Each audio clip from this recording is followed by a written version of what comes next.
Okay guys, I've just about got it all done except for this very last strip. I wanted to show you, I tried to vary the direction of the grid, so, give it a little more personality. So on this blue strip, I'm going to put my line in the opposite direction, and I have it kind of lined up here for you. I don't know if you've ever, you know this or you don't know it. Have you ever tried to decide how wide do I want my lines and where do I start? Where do I put my ruler? Well, this is what I do, right or wrong. You see my 1-inch line is on the tip of that block down at the end. My 1-inch line is right on the tip of that. I have the 13 and 11 lined up so that I have 2 inches there. And that's where I make my first mark. I use my friction pen and I mark my line. And then I go 1 inch over. I use my red friction pen. I can see it quite well. And I will put my 1-inch line on that red line and draw my next line. And that's how I proceed across the whole thing. Just thought you might like to know that little tip. And I wanted to remind you, when you are starting to sew, I start from this side right here and sew my strips across.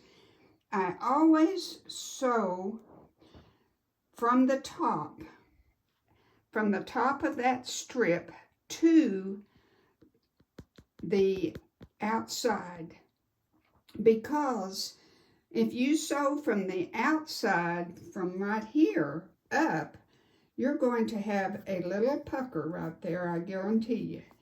So always sew from this direction down to here, okay? That's something I've just learned the hard way. Alrighty, that's it for right now. When I get this row done, this strip, we will have the whole thing done. And then we'll do that trimming so that we can do our, pull the backing around and sew it on for our binding. So be right back. Okay, we're ready to start trimming. Now, our directions tell us to trim the batting 1 inch from the quilt top. So I've taken my ruler. Now, consider this. You cannot square up your quilt top because you can't be cutting. So I'm going to take into consideration, see, I don't have the 1 inch line right on, I'm trying to realize that that's not going to be just a perfect.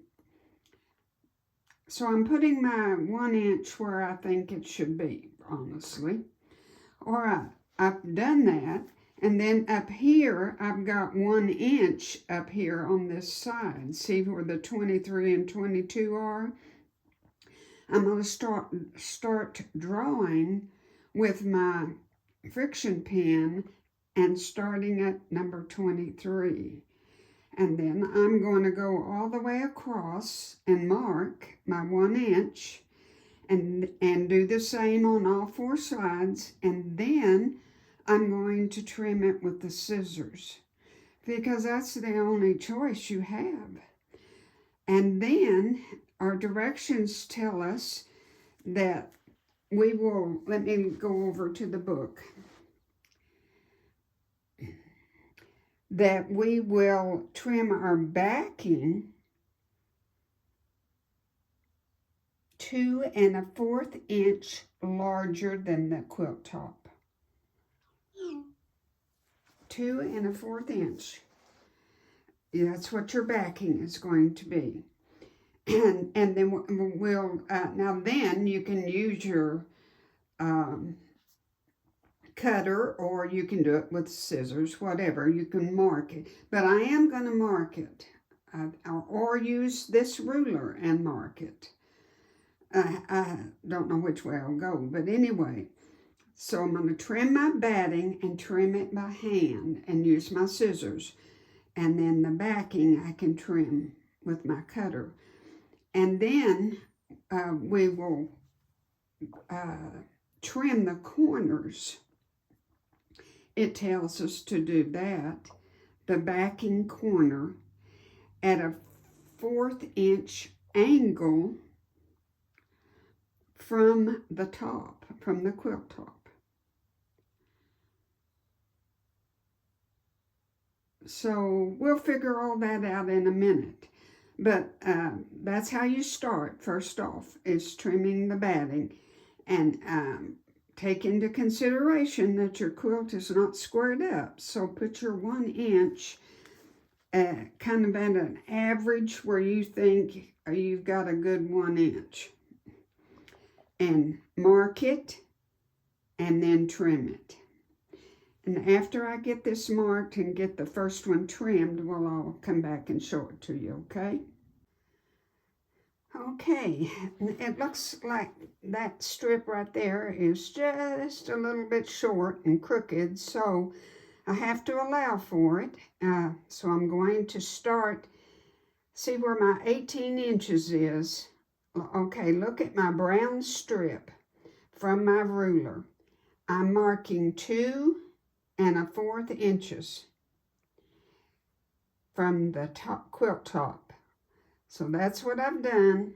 I've put it on there. It's not straight, but I will make it straight by compensating and evening it up. See, my line's going to be straight.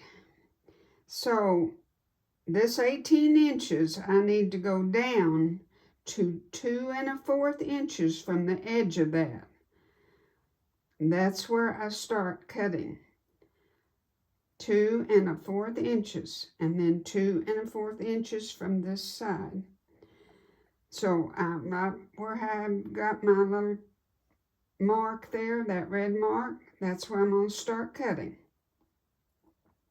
And I'm going to cut 2 1/4 inches from my quilt top for the backing. We're not touching the batting anymore. We're just working on, and I'm going to go ahead and use my ruler and use my rotary cutter. Why mark it and then cut it? You know, that doesn't make much sense. So I am going to use my rotary cutter and start trimming to 2 1/4 inches. Be right back. Okay, I think I told you wrong before. We're going to trim the edges of our backing 1/4 inch from the batting, not the quilt top, the batting. So I've got my 1 inch line, my 1/4 inch line, I'm sorry. And you see the lines on my ruler, the straight lines. I kind of even that with my batting. I know it doesn't quite look right, but those two lines are perpendicular, so that's where I'm going to trim my backing. 1/4 inch away from the tip of the batting. Okay? I'll do all 4 corners. Okay, guys, this is what it looks like, all trimmed. You've got 1 inch, your batting from the quilt top, and 2 1/4 inch of your backing from the quilt top, and trimmed the edges 1/4 inch from the batting.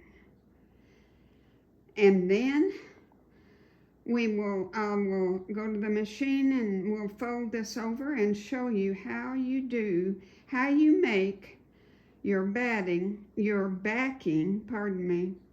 how you make your backing into your binding. So stay tuned. Okay guys, here's how you lay it out to do your corners. My fold, the quilt fold, I folded it into a big triangle. It's in a big triangle. The fold goes all the way across. Now I'm concentrating, working on this corner. All right, here's my fold right across here, and here's this corner to your right up here at the top. You fold your right sides together of your backing,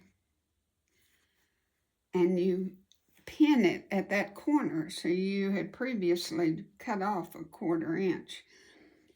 Now you're going to sew 1/4 inch right across there where you've got your pins. Then I'll show you. Here's one done and pressed. You press it open. Okay? That's what it looks like after you've sewed your 1/4 inch seam. Then turn it right side out.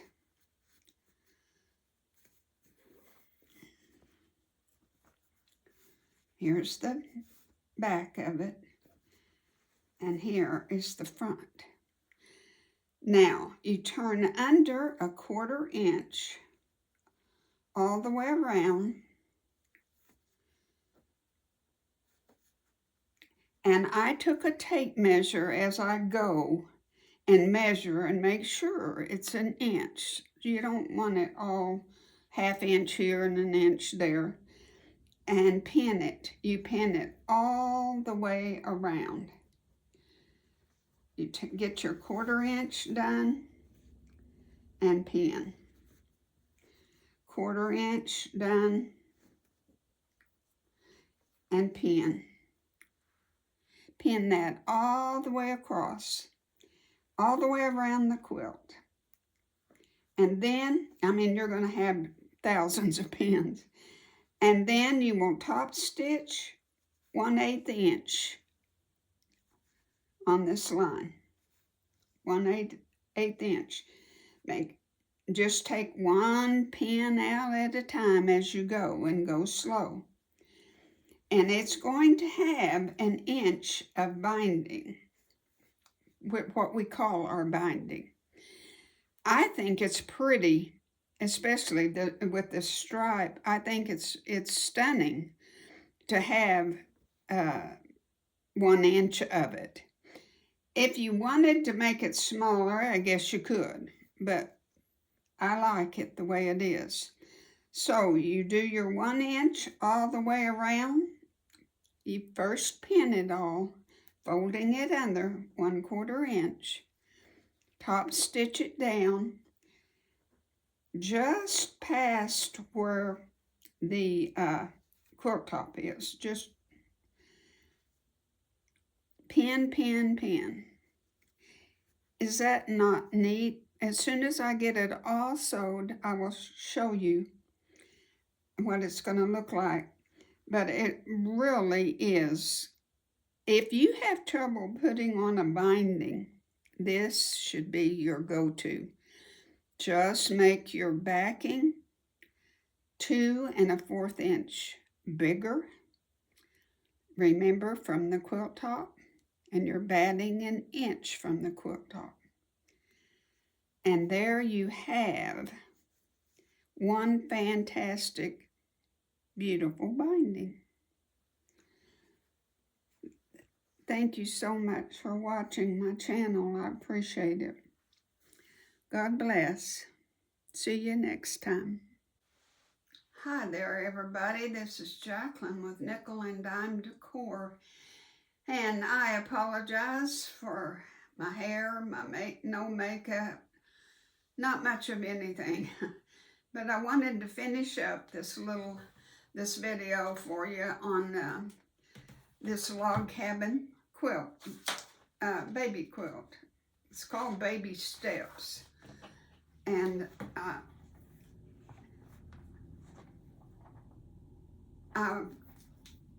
Creative Log Cabin Quilting.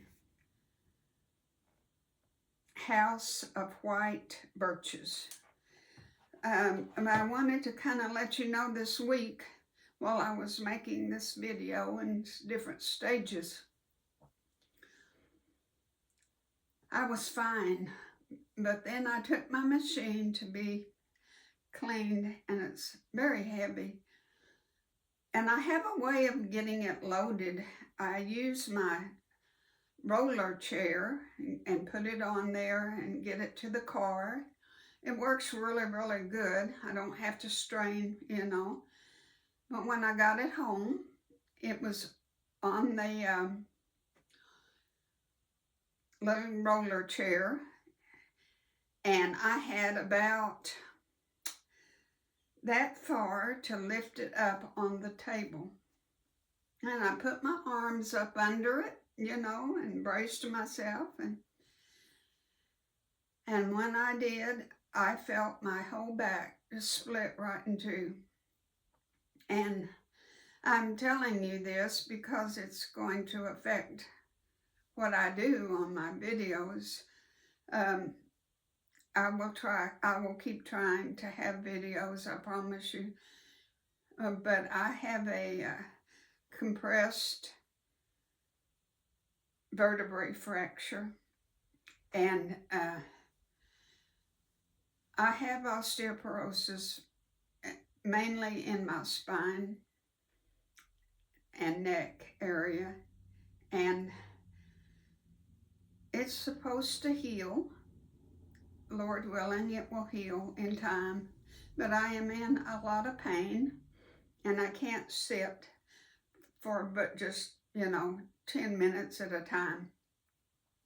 So please be patient with me, and we'll figure something out. We might just do some blocks, or, you know, we'll figure some things out. Lord willing, we'll get it all done. But I appreciate you, and when this little baby quilt, when I get it all finished, next week I'll show you it all finished. It's been the simplest little quilt you could ever make. I hope all of you beginners will keep it in your brain and remember it when you need a fast gift. It is just so simple to make, and the quilting turned out so pretty, and that backing becoming your binding is just amazing. It's the best idea I've ever seen. So y'all grasp each and every moment that you have, because you don't know when it's going to be taken away from you. I was a very, very active person, and now I can't hardly walk, sit, or lay down. So I'm in a predicament. So enjoy life while you can, okay? And God willing, I will be back next week. So I'll see you then, okay? Bye.